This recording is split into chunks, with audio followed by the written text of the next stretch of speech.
Ateker me kumam amantino bedo ruonge amit benyo yudo be kode tamotilo mabe M-Flow otieko kodere kede mano kumam gallery apikelo concert amoske puchita duong oyaro bedo mano ibutudwe otare iuye kanyangon medwe me kanyauni imwaka motie yeni di concert nitie dio yaro timere mano i hotel amotilo mabe Smiles Corner Hotel mano tie dio chibere i bomba me Kireka mano iyongoyo me China Wataka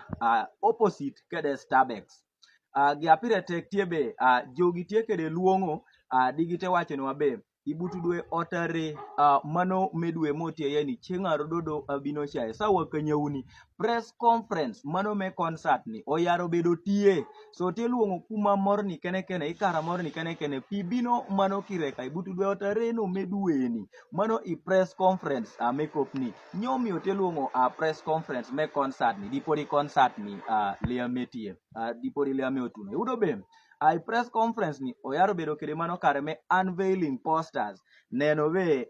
halui gonogo oyaro bedo kede kare me entertaining wa mere oyaro unveiling amsko woto nying mano concert be concert ni oyaro luongone wa benyo mano ichiengno me adek oyaro bedo kede mano kare me woto activities oyaro bedo kede mano kare me timere ai concert ni be chamogo ginor bedo tie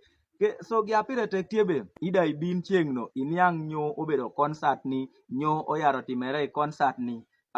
kop me tickets oyaro bedo benyo nyo ame mitere mewe kado chieng chado bino butudo tariwe kanyangon chado bino udodo otienu do tunaota udo ng'eono gi matima so gi apire tek tiebe concert tie ibutudwe mano tare iuye kanyangon medwe me kanyauni imwakani ikoudo press conference mere oyaro bedo tie ibutudwe otare medweni mano chengaro dodo abine sawa kanyauni so tie luongo udedede bia otunu karachiel dia chukuro chunyu be uning'eonu be kumam gallery mano makere kede kop me talent promotions kede mano promoting etokwa me kumam so jamini adongo ame mako etok kede talents bino bedo kede mano kare metimere so bia inen kede wangi nyoi gonogo amaro totwal ang'eyo be details achie obino duogo kede ichien apoyo totwal